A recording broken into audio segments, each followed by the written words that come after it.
তো আজকে আমরা গরম ভাতে খাওয়ার জন্য একটি জিনিস বানাবো, একদমই সোজা। আপনারা হয়তো খেয়েছেন আগেও, পটল তেল। তো এখানে আমরা নিয়েছি, পটলটা কেটে নিয়েছি ছোট করে, সাথে লঙ্কা আর রসুন কুচি আছে এর মধ্যে। তেল গরম হলো,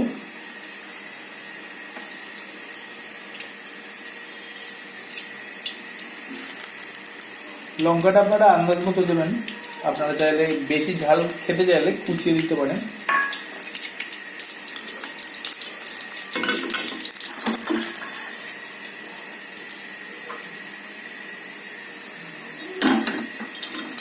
লঙ্কাটা আমরা দিয়ে দিয়েছি।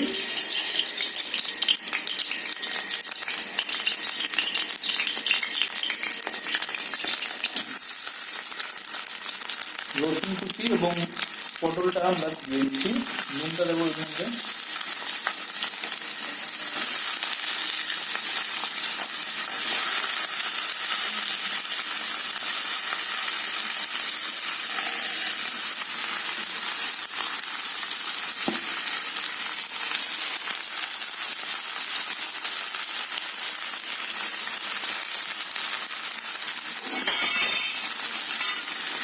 নুনটা দিয়ে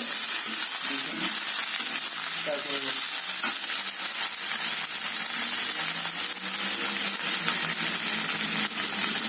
লঙ্কাটাও আমরা দেবো।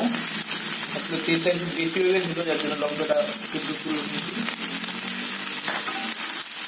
এটাকে ভাজতে হবে।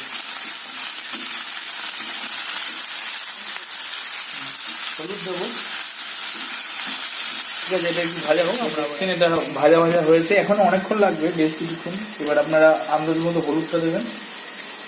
আপনারা চাইলে এর মধ্যে কাশ্মীরি লঙ্কার গুঁড়োটাও ইউজ করতে পারেন, কিন্তু আমরা একদম সিম্পল করছি। তো গরম ভাতের জন্য এটা একদম আদর্শ। আর রসুনের গুণ সম্পর্কে নিশ্চয়ই আপনারা জানেন।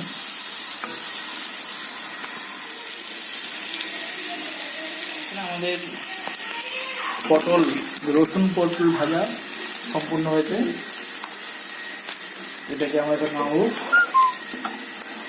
এটা অত্যন্ত সুস্বাদু এবং খেতেও খুব ভালো, কিন্তু গরম ভাতেই এর আসল টেস্টটা আপনারা বুঝবেন। এই ছোট্ট ভিডিওটি ভালো লাগলে অবশ্যই লাইক করবেন, শেয়ার করবেন, এটুকু আশা রাখি। আর চ্যানেলটি সাবস্ক্রাইব না করে থাকলে অবশ্যই সাবস্ক্রাইব করেন। ধন্যবাদ।